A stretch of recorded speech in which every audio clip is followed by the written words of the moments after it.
साथियों, हमारा बंगाल का सामर्थ्य हमेशा 10 कदम आगे चलने वाला रहा है, लेकिन टीएमसी के 15 वर्षों ने राज्य को कई दशक पीछे धकेल दिया है। आज देश के ज्यादातर राज्य तेज गति से विकास कर रहे हैं।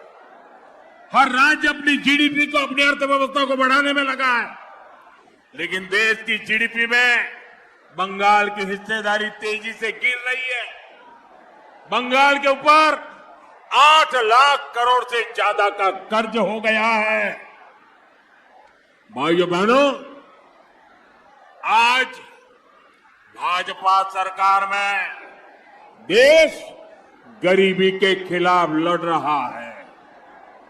25 करोड़ से ज्यादा लोगों को हमने गरीबी से बाहर निकाला है, क्योंकि लोगों की आमदनी बढ़ी है, लेकिन बंगाल में लोगों की कमाई देश के औसत से काफी पीछे चली गई है।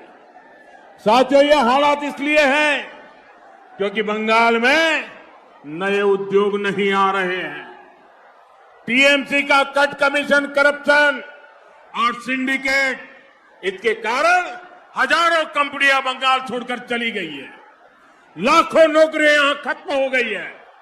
युवाओं को अपना घर छोड़कर दूसरे राज्यों में जाना पड़ रहा है।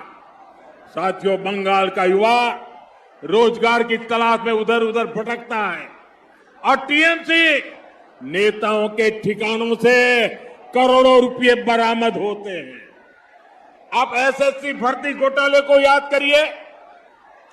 बंगाल के लाखों युवाओं को इस निर्मम सरकार ने ठगा, और जब जांच हुई तो बंगाल के शिक्षा मंत्री के करीबी के घर से करोड़ों रुपए कैश बरामद हुए।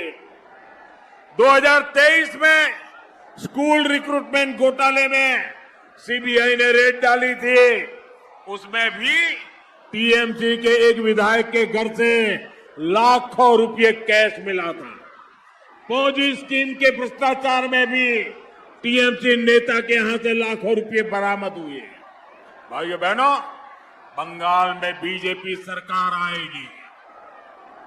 बंगाल में बीजेपी सरकार आएगी और ये कट, कमीशन, करप्शन, इन सब पर ताले लगने वाले। बंगाल में रोजगार के अनेक अवसर पैदा होंगे और हमने अपने घोषणा पत्र में स्पष्ट कर दिया है, सरकार बनने के 45 दिनों के भीतर, याद रखो, 45 दिनों के अंदर सरकारी कर्मचारियों को 7वें वेतन आयोग का लाभ भी मिलेगा। केंद्र सरकार ने 8वें वेतन आयोग का भी गठन किया है।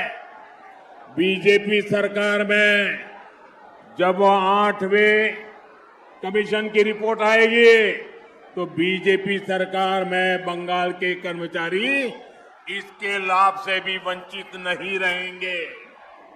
यानी पहले 7वें वेतन आयोग का लाभ, फिर बढ़े हुए डीए का फायदा और फिर भविष्य में 8वें वेतन आयोग का लाभ। बीजेपी सरकार में बंगाल के लाखों कर्मचारियों का भाग्य बदलने वाला है।